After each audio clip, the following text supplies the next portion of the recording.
यहाँ पे एक बड़ा ही इंटरेस्टिंग क्वेश्चन आया है। हमारे केतन साहब हैं, हमारे मित्र, वो कह रहे हैं सर ये प्राइस एक्शन क्या होता है और क्या ये टर्म सही है या क्या ये टर्म गलत है।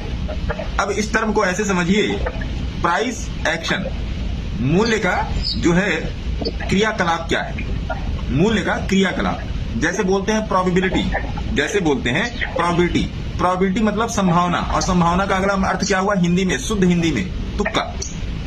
प्रोबेबिलिटी कहने में थोड़ा सा प्रोफेशनल लगता है। अगर मैं यहीं पर ऐसे टाई वाई बांध के प्रोबेबिलिटी बोलूं तो हो सकता है आपको बड़ा कानों में सुंदर लगे, आपके यहाँ पे ध्वनि ग्रहण करने वाले यंत्र में, लेकिन अगर मैं तुक्का बोल रहा हूं तो हो सकता है आपको थोड़ा सा खराब लगे। तो यही same goes with price action.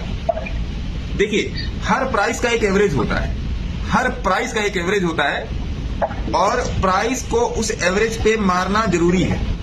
अब मारेंगे कैसे, जब आपको उस एवरेज की समझ होगी। इस एवरेज को कई तरीके से नापा जाता है, कई सारी विधियां नापा जाता है और सारी विधियों को मिला के नापा, जैसे price goes to average, average goes to price, differential, integral, slippage.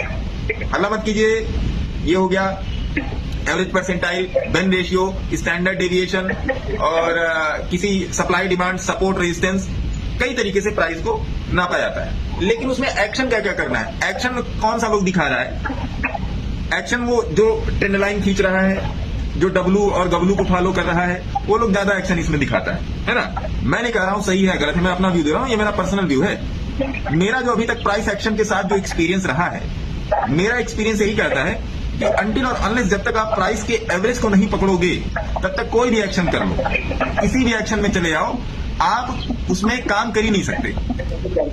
तो ये बात है। तो प्राइस एक्शन को समझने के लिए सबसे पहले आपको प्राइस के एवरेज को समझना पड़ेगा, एवरेज परसेंटाइल को समझना पड़ेगा, और सबसे बड़ी बात, कम से कम 5 साल का हिस्टोरिकल प्राइस आपके पास उस चार्ट पर होना चाहिए।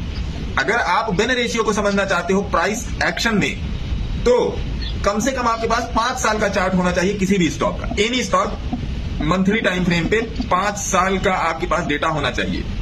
और ये जो 1 मिनट, 5 मिनट, 10 मिनट वाला जो प्राइस एक्शन है, ये सब एक तरफ से मिलकर रिटेलर को बेवकूफ बना रहा है। और सही बता रहा हूं, सबसे बेवकूफी का काम है। आप मानो या ना मानो, इसके लिए आप मेरे को अप्रेज करो, जाके कमेंट सेक्शन में गाली पकड़ करो, लेकिन मैं सीधा बोल रहा हूं, प्राइस एक्शन नाम की चिड़िया सबको बहुत दिक्कत करके रखती है।